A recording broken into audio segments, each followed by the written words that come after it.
오늘은 성소 안에 계시는 예수 그리스도, 성소 안에 계시는 예수 그리스도 이라는 제목으로 말씀을 상고합니다. 앞에서는 이제 지성소 안에 계시는 예수 그리스도를 상고했습니다. 그래서 지성소 안에는 언약궤가 있었다 그랬죠. 바로 그 언약궤는 구원 언약이고 속죄, 죄를 없애주신다는 언약, 그리고 하나님이 그곳에 임재하신다는 그런 언약이었어요. 그런데 이제 오늘은 이 성소의 그 기구가 세 종류가 있어요. 그러니까 성소는 이제 문 열고 들어가면 그 앞에 있는 실내를 말하고, 지성소는 한 번 더 들어가서 두 번째 휘장 안에 있는 것을 지성소라고 그러는데, 이 성소에는 들어가면 오른쪽으로는 이 진설병, 그러니까 떡을 놓는 상이 있고, 왼쪽으로는 등잔대, 7개의 등대가 빛을 비추도록 되어 있고, 가운데 그 지성소 휘장 앞에는 이 향을 올리는 분향대라는 게 있어요. 그러면 예수님은 지성소 안에도 계신다는 그런 그 언약 사역을 우리가 말씀을 해석했는데, 성소 안에서도 똑같이 예수님은 사역을 하신다는 거예요. 세 종류의 사역을 하시는데, 그게 바로 예수님의 구원 사역이에요. 그것도. 그렇기 때문에 구약과 신약은 그 뜻이 같아요. 다만 구약에서는 그것을 눈에 보이는 틀을 가지고 우리로 하여금 이해를 하게 하시고, 또 신약에서는 그런 눈으로 보는 게 아니라 영안으로 보고 바로 예수님을 통해 구원받도록 이렇게 해주셨다는 것이 다릅니다. 그래서 세 가지 예수님의 구원 사역 살펴봅니다. 첫째는 생명의 떡이신 진설병 상이 되신다 하는 것이에요. 여기 10절부터 16절에 이제 진설병, 그게 바로 떡을 말하는데, 이게 늘어놨다 그런 뜻이에요.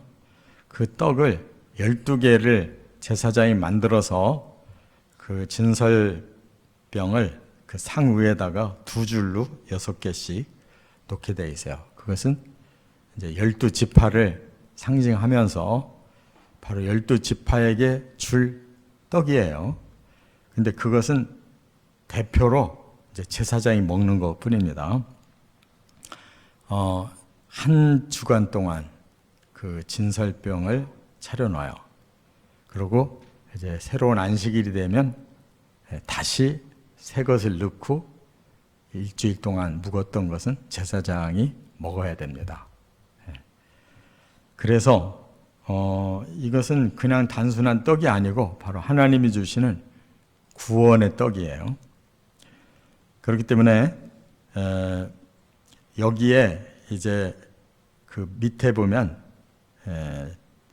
다른 기구가 또 있어요. 대접, 숟가락, 잔, 따르는 병, 이런 그 부속 그 기구가 있는데, 그것도 순금으로 다 만들어서 이 떡상에 같이 올려놨는데, 그건 뭐냐?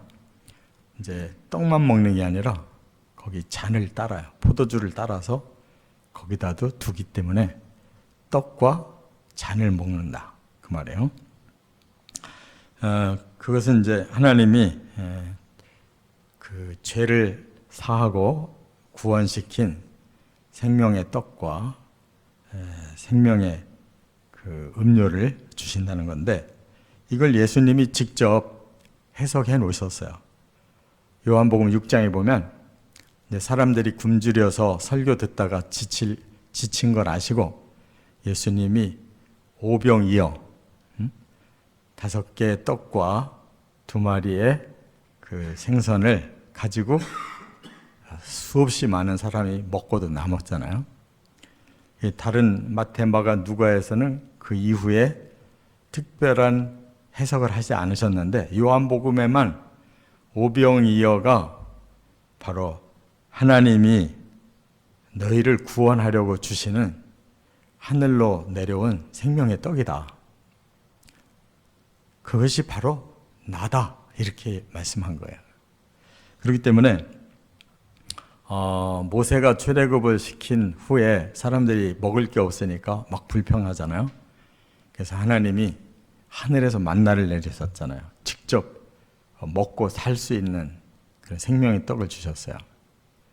그런데 바로 예수님은 그 만나와 더불어 이 진설병상의 떡 원리가 같은 하나님의 사람들에게 주시는 생명의 떡이다라는 것을 이제 말씀하기 위해서 요한복음 6장에 51절에 보면 나는 하늘에서 내려온 살아있는 떡이니 사람이 이 떡을 먹으면 영생하리라. 내가 줄 떡은 세상의 생명을 위한 내 살이니라. 이렇게 아주 해석을 구체적으로 해놓으셨어요. 예수님이 왜 하늘에서 사람의 모습으로 내려오셨냐면 사람을 구원하기 위해서인데 구체적으로 어떻게 구원을 해야 되느냐. 예수님이 사람들의 죄값을 대신해서 죽는다 이 말이에요. 죽는다는 말은 바로 살이 찢겨서 다 피가 쏟아지고 결국은 그 몸이 사망에 이르잖아요. 그렇기 때문에 예수님의 몸과 피가 사람들의 죄값으로 대신 희생 제물이 되어 치러짐으로써 그걸 믿는 사람들에게는 다 죄를 사해 주신다고 하나님이 약속했기 때문에 예수님은 생명의 떡으로 내려오셨다. 나를 믿어라. 뭘 믿어요? 예수님이 대신 죄값을 치러주셨다. 살을 찢고 피를 흘려서 죄값을 씻어주셨다라는 이 사실을 받아들여라. 그 말이에요. 그래서 53절로 내려가면 인자의 살을 먹지 아니하고 인자의 피를 마시지 아니하면 너희 속에 생명이 없느니라. 내 살을 먹고 내 피를 마시는 자는 영생을 가졌고 마지막 날에 내가 그를 다시 살리리니 내 살은 참된 양식이요 내 피는 참된 음료로다. 그래서요. 근데 이것을 직설적으로 해석하면 이상한 거잖아요. 사람의 살을 먹어라, 사람의 피를 먹어라. 그거는 예수님께서 이제 십자가에 달려서 이렇게 죽음을 통해 사람들의 죄값을 씻었다는 것을 말하는 거지, 진짜로 예수님 살과 피를 진짜로 먹으면 그거는 식인종이죠. 그걸 의미하는 게 아니에요. 그래서 그 당시에 사람들이 그 말씀을 듣고 저게 도대체 무슨 말이냐, 말이 되냐, 이렇게 영으로 말씀한 걸 육으로 풀어가지고 사람들이 안 믿었단 말이에요. 그래서 예수님이 다시 제자들에게 목요일 날 저녁에 마지막 만찬을 하시면서 다시 가르쳐 준 거예요. 그 빵을 떼서 이건 내 살이다. 너희를 위해 내가 이 살을 찢긴다는 것을 믿어라. 내가 너희를 위해 피를 흘림으로써 구원 언약이 이루어진다는 것을 믿어라 라고 가르쳐 준 거란 말이에요. 이처럼 복음서에는 아주 이 하늘에서 내려오는 떡, 또 진설병상의 그 떡이 하나님의 구원의 생명을 의미하기 위해서 이렇게 주셨다는 것을 아주 확실하게 말씀했어요. 그렇기 때문에 우리는 예수님 자신이 성전이실 뿐만 아니라 언약궤이실 뿐만 아니라 진설병상이 되신다는 거예요. 두 번째, 17절부터 24절에 보면 생명의 빛이신 등잔대가 되신다라고 말씀했어요. 순금 한 달란트를 가지고 그랬는데 이게 제법 많아요. 그 하나를 가지고 등잔대를 다 만들어요. 밑에 받침대부터 기둥, 그리고 양쪽으로 나가는 기둥 해서 기둥이 셋으로 이제 올라가는데 거기에 왼쪽 셋, 오른쪽 셋, 가운데 하나 해서 7개의 등잔대가 쫙 세워져요. 거기다가 계속 날마다 이제 그 제사장이 들어가서 불을 켜야지 이 불이 꺼지면 안 된다. 불을 왜 켜요? 어두움을 몰아내기 위해 불을 켜는 거예요. 빛이. 그것은 어두움은 바로 사망을 말하고 빛은 생명을 말하는 거예요. 그 어두움의 주관자는 사탄이고 생명의 빛을 주관하시는 분은 하나님이신데 바로 그 사역을 예수님께 주셨어요. 그렇기 때문에 요한복음 8장에 보면 분명하게 예수님이 나는 세상에 생명의 빛을 비춰주기에 왔다라고 말씀했거든요. 8장 12절에 보면 나는 세상의 빛이니 나를 따르는 자는 어두움에 다니지 아니하고 생명의 빛을 얻으리라. 그러니까 이거는 실제 등불을 말하는 게 아니란 말이에요. 예수님이 바로 이 영적으로 사탄의 어두움에 가득 쌓여서 사람들이 생명을 다 잃어버리고 분별을 못하고 이렇게 죄만 짓고 영원히 저주받을 짓을 하는데 예수님이 그 어두움을 깨뜨리는 빛으로 오셨기 때문에 이제는 예수님을 통해서 생명의 빛이 비친다. 그게 뭐냐면 진리를 말하는 거예요. 진리. 사람이 깨닫지를 못하면 영으로 어둡잖아요. 그러나 깨닫는 순간에 뭔가 생명이 생긴단 말이에요. 그래서 진리를 빛으로 말씀하고 있는 거예요. 말씀은 생명의 빛이거든요. 그래서 이제 8장 12절에서 세상의 빛이라고 그랬고 32절에서는 바로 그 빛이 진리라고 말씀하면서 진리를 알지니 진리가 너희를 자유하게 하리라 이렇게 이어서 말씀한 거란 말이에요. 그리고 51절에는 진실로 진실로 너희에게 이르노니 그랬어요. 그러니까 진실을 두 번 강조할 때는 이거는 진짜 진리다 그 말이에요. 이 말은 진짜 진리다. 사람이 내 말을 지키면 영원히 죽음을 보지 않는다. 예수님의 말씀이 진리인데 그 진리를 받아들이면 영원히 죽지 않는다는 거예요. 영원한 생명을 누리는데요. 그러면서 본래 너희는 마귀의 자식들이다. 41절로 내려가 보면 너희 아비 마귀에게서 너희가 났다. 마귀는 처음부터 살인한 자고 진리가 그 속에 없고 거짓을 제 것으로 말하고 그러므로 모든 마귀의 말은 다 거짓말이고 그 말을 듣는 자는 다 거짓에 빠지는 것이다 라고 설명했어요. 그러니까 마귀는 거짓말하고 예수님은 진리로 말을 해서 거짓말에 속은 자들을 다 진리로 끌어내서 생명의 빛으로 구원시키겠다는 거예요. 얼마나 정확해요. 그렇기 때문에 예수님은 55절에 나는 그를 알고 또 그의 말씀을 지키노라. 나는 하나님을 제대로 알고 하나님 말씀을 그대로 지키는 진리와 생명의 빛으로 오셨다는 거예요. 예수님 안에 거하면 우리는 어두움에 있지 아니하고 생명의 빛으로 구원받는다. 이렇게 요한복음 8장에 이 빛을 확실하게 말씀했어요. 그렇기 때문에 예수님은 사람을 구원하는 빛의 등대가 되신다는 거예요. 끝으로 세 번째, 25절부터 29절에 보면 중보자이신 분향단이 되신다 하는 걸 말씀했어요. 향을 하나님 앞에서 피워 올리는 거예요. 그래서 하나님이 흠향하시도록.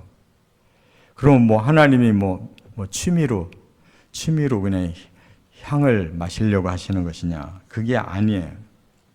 하나님은 하나님의 백성들에게서 하나님이 향을 받으신다고 하는 것은 이거는 백성들의 기도 소리를 들으시려고 하는 거예요.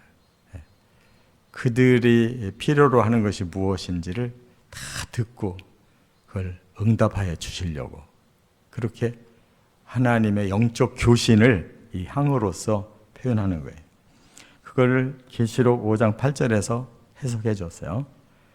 네 생물과 24 장로들이 그 어린 양 앞에 엎드려 각각 검은고와 향이 가득한 금 대접을 가졌으니 이 향은 성도의 기도들이라 그랬어요. 지금 계시록 5장은 하나님의 보좌를 보여주고 있거든요. 거기에 네 생물도 엎드려 있고 또 24장로도 엎드려 있는데 누구 앞에 엎드렸느냐? 어린 양 앞에 엎드렸대요. 그들이 대접을 가지고 어린 양 앞에 엎드렸대요. 그 말은 뭐예요? 바로 어린 양에게 그걸 드리려고. 근데 그 향에 금대접을 들고 엎드렸는데 바로 어린 양이 받으셔서 그걸 하나님 앞에 드리는 거거든요. 그게 바로 백성들의 기도를 중간에서 어린 양이 중보해서 하나님께 바치는 거란 말이에요. 그렇기 때문에 하나님은 이 메시아를 통해서 바로 온 세상 사람들의 그 소원을 다 들으시고 응답하시는 것이 바로 구원인데, 그 중간 역할을 구약시대에는 제사장이 들어가서 향을 피워서 사람들의 그 죄를 하나님 앞에 고백하고, 또 하나님은 내가 너희 죄를 용서한다 하고 제사장에게 선포하게 하셨는데, 그 역할이 바로 예수님 역할이란 말이에요. 구약에서는 제사장을 통해서 하신 거예요. 그렇기 때문에 우리에게 바로 예수님은 영원한 중보자셔요. 항상 우리가 예수님의 이름으로 기도하면 하나님이 다 들으시는 거예요. 그래서 또 우리에게 응답을 주시면 예수님은 바로 우리에게 이 복음과 성령을 통해서 그 응답을 계속 성취시켜 주시는 거예요. 믿습니까? 유일한 중보자셔요. 하나님과 우리 사람 사이에 유일한 통로가 되신다는 거예요.